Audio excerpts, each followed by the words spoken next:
치료제와 관련해서 정부가 이번 주 중에 머크앤컴퍼니가 개발한 먹는 치료제 몰누피라비르의 사용을 긴급 승인하는 방안을 검토 중이다라고 밝혔습니다. 교수님, 이 사안은 어떻게 보고 계십니까? 저는 당국이 승인을 내지 않기를 바랍니다만은 일단 당국이 이제 어떤 가닥을 잡고 있나 하는 것은 아직 확정된 바는 없습니다. 그러니까 검토하겠다는 거죠. 예. 검토하겠다는 건데.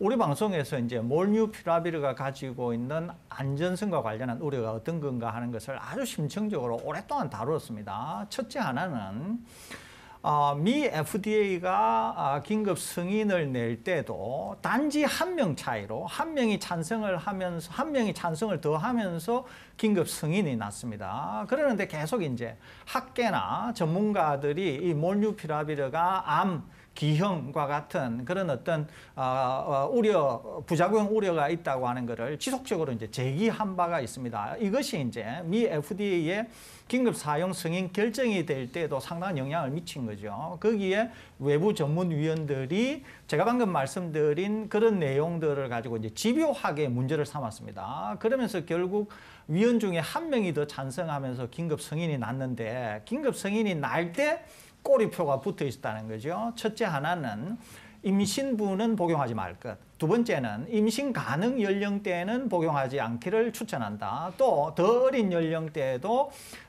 복용하지 말 것을 추천한다 등 이런 여러 가지 꼬리표가 붙었습니다. 그러면은 미국에서만 그랬느냐? 아닙니다. 이 WHO 같은 데서도 사용할 수 있는 다른 치료제 수단이 없을 경우에만 제한적으로 사용해라. 그리고 다른 수단이 있을 때는 사용하지 말아라. 그러면서 안전성 우려에 대한 그런 시각을 여실히 드러냈다는 거죠. 그러니까 첫째 하나는 이 약에 있어서 안전성 우려가 여전히 존재한다라고 하는 게 하나가 있습니다. 두 번째는 초기에는 효과가 입원 관련, 사망 관련한 효과가 약 50% 정도 있다고 알려졌었는데 이후에 효과가 더 떨어졌다고 하는 게 확인됐습니다. 그러니까 효과가 30%대로 대폭 떨어졌습니다. 그러니까 백신만 하더라도 효과가 50% 이상이라야 허가가 되는데 지금 이 약인 경우에는 효과도 30%대로 대폭 떨어져서 효과가 너무 낮다는 거죠. 그러면 만일에 우리나라에 도입이 됐을 경우에는 크게 한 두세 가지 문제가 있습니다. 첫째 하나는 안전성 우려가 있다는 거죠. 두 번째는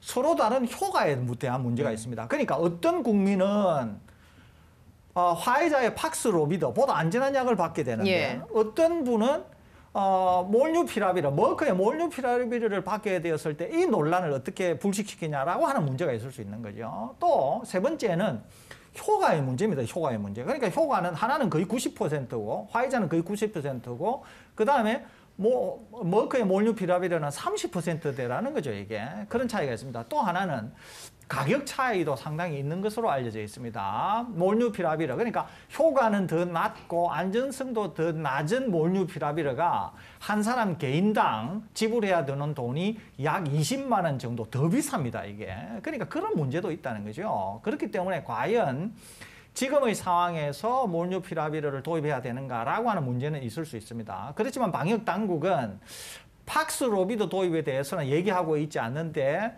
지금 확진자 상황이 많아지고 상황이 안 좋을 것 같으니까 팍스로비드 추가 도입에 대한 얘기는 하지 않고 오히려 몰누피라비르를 들고 나왔다는 거죠.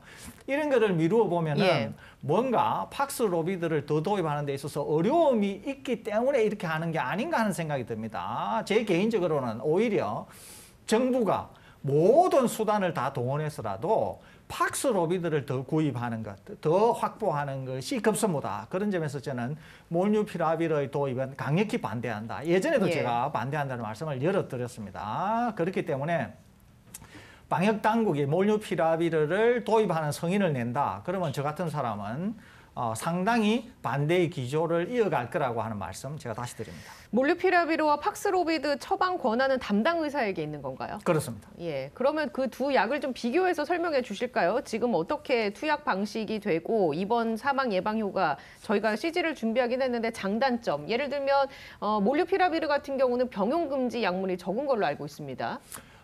그렇습니다. 기전도 완전히 다르고요. 또 병용 약물과 관련해서 화이자의 치료제는 병용 약물이 있는 경우에 병용 약물의 농도를 높일 수 있는 성분이 있기 때문에 이것 때문에 이제 부작용 우려가 있다 이런 말씀을 자꾸 하는데 제가 여러 차례 말씀드린 것처럼 임상 시험을 할 때 대부분이 기저질환을 가지고 있고 기저질환을 가지고 있는 분들이 병용 약물을 투여하면서 임상 시험에 참가했기 때문에 실제로 병용 약물에 대한 것은 상당히 검증이 되었다 이렇게 볼 수 있습니다. 또 우리 방송에서도 병용 약물을 투여하면서 팍스로비드 처방한 예를 몇 예를 소개해드린 적도 있어요. 그렇기 때문에 이제 병용 약물에 대한 우려를 자꾸 얘기하는데 실질적으로 둘을 비교하다 보면은 우선 하나는 머크의 몰뉴피라비르는 1일 4알씩 해서 5일 동안 총 40알을 드셔야 되고요.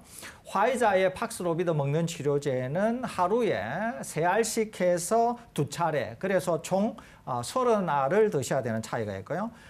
효과는 상당히 차이가 많이 납니다. 머크 치료제는 30%대, 그 다음에 화이자는 거의 90%대입니다. 다만 안전성에 있어서는 화이자의 팍스로비드는 상당히 안전한 약으로 알려져 있는 반면에 머크의 몰뉴피라비르는 암경 등과 같은 안전성 우려가 상당히 있다 이렇게 볼 수 있습니다. 예. 가격 차이도 두 개 정도 서로 다르다 그랬죠. 화이자의 치료제는 약 60만 원대, 그 다음에 머크의 몰뉴피라비르는 한 사람당 약 75만 원에서 80만 원 정도 됩니다. 그런 차이도 있다는 거죠. 또 하나는 일부 국가에서 긴급 승인이 났습니다. 영국이나 미국 같은 데서 났습니다. 그런데 실제로 영국과 미국에서 사용이 되고 있지 않습니다. 이게 팍스로비드가 사용이 되고 있죠. 그렇기 때문에 그런 국가들에게서도 초기에는 긴급 승인이 났지만 실제로는 사용이 되고 있지 않다고 하는 말씀도 덧붙여 드립니다. 예.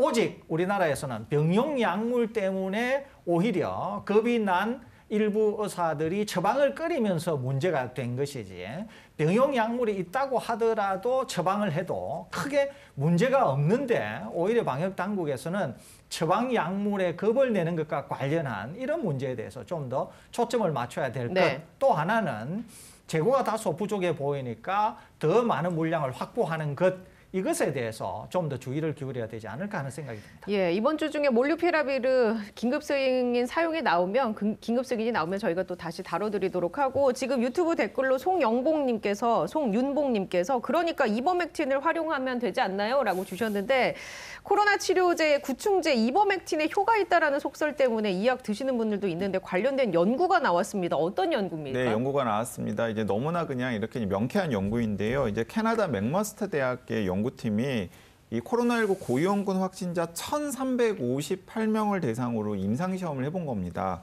이 과연 구충제 이버맥틴이 효과가 있는지 없는지를 확인을 해본 거예요. 그랬더니 1,358명을 대상으로 확인을 했더니 코로나19 입원을 줄이는데 전혀 효과가 없는 것으로 결론이 났습니다. 그러니까 이제 더 이상 구충제 이버맥틴 이야기는 안 하시면 좋겠습니다. 제가 좀 더 도움이 안 됩니다. 네. 제가 좀 더 덧붙이겠습니다. 강 기자님이 이제 총괄로 말씀을 드렸는데 실험을 어떻게 했나 하는 걸 설명드리는 것도 굉장히 도움이 될 것 같아요. 실험을 어떻게 했냐면 1,358분을 대상으로 했으니까 이것을 두 그룹으로 나눴습니다. 그러니까 그냥 쉽게는 650명씩 나눴다고 생각하시면 될 것 같아요. 650명씩 나눴습니다. 그런 다음에 한 그룹에는 이버맥틴을 주고 다른 한 그룹에는 위약, 가짜 약을 줬습니다. 그런데 여기에서 중요한 게 뭐냐면은 대상자를 아무나 선택한 게 아니고 대상자들이 하나같이 고위험군 기저질환, 심각한 기저질환을 가지고 계신 분이에요. 그러니까 오히려 이분들이 감염이 될 경우에 제대로 된 약은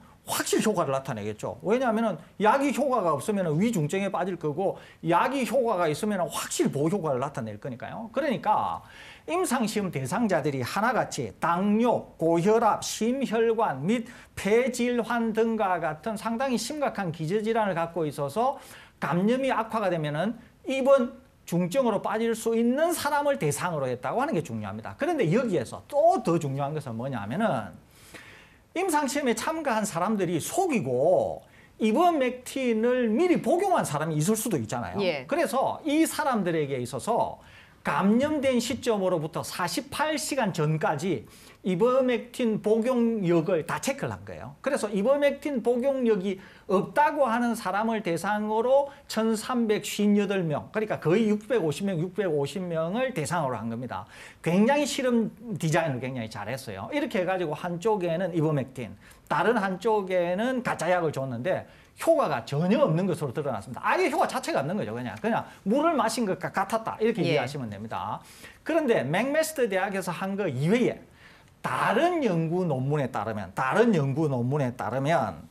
이버맥틴을 복용했을 경우에는 부작용도 꽤 있었다라고 하는 연구 사례도 있었다는 겁니다. 그렇기 때문에 이버맥틴이 구충제이기 때문에 뭐 크게 부작용은 없을 것으로 생각이 됩니다만은 일부 사람들에게 있어서는 복용을 했을 경우에 간 독성과 같은 부작용도 꽤 있었다고 하는 논문도 있는 만큼 첫째, 이버맥틴은 코로나19와 관련해서 전혀 효과가 없다. 두 번째, 사람에 따라서는 부작용도 있을 수 있다. 이것이 이 연구의 요약본이다. 이렇게 이해하시면 되겠습니다.